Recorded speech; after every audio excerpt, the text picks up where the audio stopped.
Yan, paupat! Paracetamol caffeine is the generic name of Risperdal Forte. If symptoms persist, consult your doctor. Our town, our radio, radyo natin. Sa Pilipinas, iisa lang ang radyo. Dito'y Pilipinas, may isa lang tiradyo. Sa Pilipinas, isa lang bay ang radyo. DZRH Nationwide at Radyo Natin Network ng Manila Broadcasting Company. Sa Pilipinas, iisa lang ang radyo. Serving the Philippines, Radyo Natin Nationwide. EXL Makabuhay Plus, Health and Wellness for God's Glory. Tinig mata sa buntag, mupangong may kasanag, sugaton ta ang paglaom. Ayaw lang ta. Makabuhay nga daw sa tanan, pinaabdik yun permi aron dili maapsan sa mga sakit, di ba? Ready ka na ba diha kay ani-ana ang atuang programa nga maghatag kaninyo dukang informasyon bahin sa maayong panlawas. Syempre, dalit ka nato sa EXL Makabuhay Plus Dietary Supplement. At higing sa gihapon inyong magkauban para sa EXL Health Trivia. Oy mga friends, ayaw ba kalimti ang inyong EXL Makabuhay Capsule? Pagtumar na din ha aron kanunay baskog, abdik, himsog ug layo sa sakit. Ang pagka-acidic mas na ilakining hyperacidity, kumon nga kondisyon nga nasinatian sa kadaghanan sa mga Pinoy. Apan dili kini makatakod o ga dili sama sa viral nga infection o bacterial nga infection. Mao nga daghan sa mga tao ang wa masayod sa tinuod nga rason sa pagka-acidic sa usa ka tawo. O kung ano nga acidic ang usa ka tawo. Pipila sa mga hinungdan ni ining hyperacidity mao ang sobrang gibugaton sa usa ka tawo. Nasayran nga ang obesity sa usa ka tawo hinungdan nga mahimo kining acidic. Ang pagka-obese adunay kalabutan sa uban pang kondisyon sama sa gastroesophageal reflux disease nga naghatod og pagtaas sa stomach acid. Sobra-sobrang pagpanigarilyo. Ang pagpanigarilyo hinungdan kini sa hyperacidity sa usa ka tawo. Ang pagpanigarilyo usa ka hinungdan kung anong mas daghang acid ang nahimo diha sa tiyan hinungdan nga mutaas ang gastric juices diha sa tiyan. Ang dili maayong eating habits. Ang kanunay nga pagkaon ug dili mga masustansyang pagkaon mao sa hinungdan sa taas nga produksyon sa acid diha sa tiyan sa usa ka tawo. Sama na lamang sa sobra usab nga pagkaon ug high fat foods sama sa french fries, bacon, ham ug uban pang oily nga mga pagkaon. Stress ug anxiety. Ang stress hinungdan sa mao gihapon nga hyperacidity tungod sa pang-adlaw-adlaw nga gihimo mamahimong hinungdan usab kini sa pagka-acidic sa usa ka tawo. Diin ang stress makaapekto kini sa produksyon sa prostaglandins, diin mao naghatag proteksyon sa tiyan sa bisan unsang epekto sa acid. Sobrang pag-inom og ilimnong makahubog. Ang alcohol na beverages naghatag usab kini og pagtaas sa acid diha sa atong lawas. Mao nga pipila sa mga taong sobra-sobra ang pag-inom og ilimnong makahubog makasinati og pagsuka ug pagpanakit sa tiyan. Mga health tips pa ang atong pagasayron sa pagbalik sa tuang programa. Excellent health, excellent life. EXL Makabuhay Plus.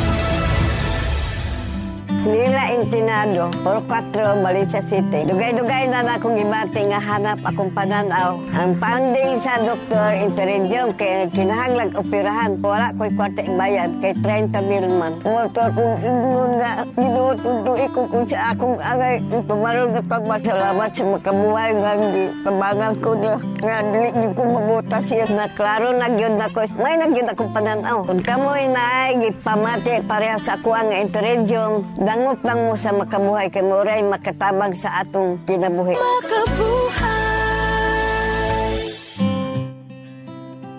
Mga kamakabuhay pa rin kamong nagpaminaw dinhi sa itong programa hatod kaninyo sa EXL Life and Herbs Nutraceutical Corporation, ang tigama sa EXL All-in-One Skincare Oil, EXL Makabuhay Plus Dietary Supplement ug EXL Coffee Mix 17-in-1 The Wellness Blend.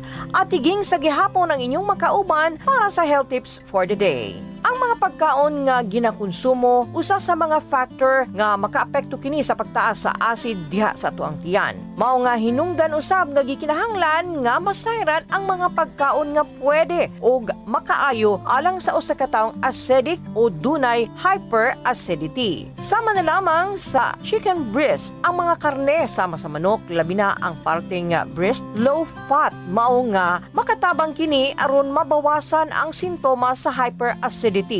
Ang isda, ang bisan unsang klase sa isda, low fat ug abunda sa protina.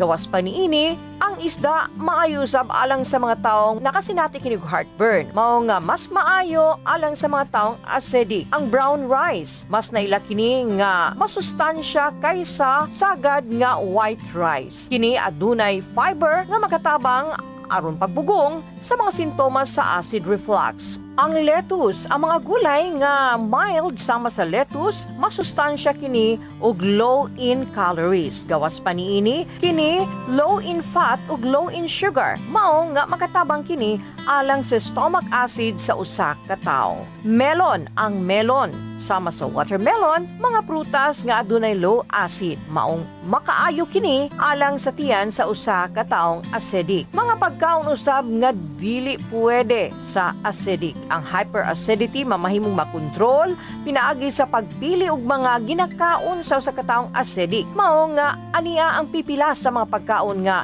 gikinahanglang likayan sa mga taong acidic. Mga pagkaon nga high fat o kanang mga pritong pagkaon. Ang high fat nga mga pagkaon dili kini masustansya ug mamahimong maghatod kini og acid reflux. Gawas pa ang mga pagkaon nga puro taba, maghatod usab kini og delay sa stomach emptying, hinungdan nga mas mahimong taas ang posibilidad sa reflux. Ug aron nga hingpit mahimong acidic ang tiyan, dili usab makabaton og reflux, mamahimong mabawasan ang pagkaon high fat nga mga food sama sa french fries, potato chips, cheese, mga karning baka ug baboy. Ang mga halang usab nga mapagkaon mamahimong maghatod og iritasyon, hinungdan nga mamahimong mutaas ang acid sa tiyan. Gawas pa niini, mamahimong usab nga ma-irritate ang esophagus. Hinungdan nga pwede niini nga mas mapagrabe pa ang pipila ka mga sintomas sa hyperacidity sama sa heartburn. Ang pipila sa mga pagkaon nga hala nga mamahimong malikayan mao ang mga hala nga instant noodles, pagkaon nga ang mga dunay sobra-sobrang sili, mga hala nga junk foods.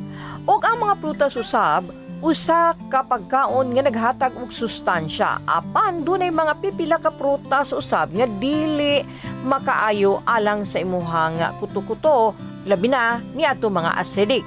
Ang pipila sa mga prutas nga gikinahanglan likayan mao ang mga oranges, lemons, limes, mga kamatis, pineapples. Likayo usab ang mga imnunon nga dili makaayo alang sa imong kuto-kuto. Ang mga imnunon sama sa alak, kape o mga soft drinks mas makapagrabe sa sintomas sa hyperacidity. Mamahimo kining maghatod ug masakit nga pamati diha sa imuhang kuto-kuto tungod kay ang mga gikaingon nga imnunon acidic usab. Gawas pa niini, angay likayan usab ang citrus juices ug tomato juices. Mga angay usab nga pagalikayan kung acidic, pipila sa mga gikinahanglang likayan mao ang tsokolate, mint nga pagkaon, processed nga pagkaon, aspirin, iron supplements, potassium supplements. Ang pagsakripisyo gamay, pag-ayos sa imuhang eating habits sa usa ka taong acidic, mamahimong makapaayo sa imuhang kahimtang ug sintomas sa hyperacidity. Ug alang usab sa inyong kasayuran, ang EXL Makabuhay Plus Dietary Capsule mamahimong makatabang niini kanimo labi na kung ikaw acidic. Aduna kini ashitaba nga makatabang sa mga sakit sa tiyan sama sa GERD ug ulcer. Kini usab puno sa antioxidants nga panlaban sa nagkanilaing klase sa sakit. Ang EXL Makabuhay Plus adunay nagkadaiyang powerful herbal components sama sa ashitaba, makabuhay, mangustin, neem ug vitamins B1, B6 ug B12 ug lakip na ang sodium ascorbate nga vitamin C nga makatabang kini alang sa himsog nga panlawas sa usa ka tawo. Gama kini sa natural nga mga ingrediente nga naghatag og dugang nutrisyon ug vegan friendly pa. Mao nga mag-EXL Makabuhay Plus Dietary Supplement na adlaw-adlaw. Ug kana ang naglangkob sa ato ang programa ning adlaw, hatod kaninyo sa EXL Life and Herbs Nutraceutical Corporation. Kung doon na mo'y mga pangutana bahin sa mga produkto sa EXL Makabuhay, mamahimong mutawag sa hotline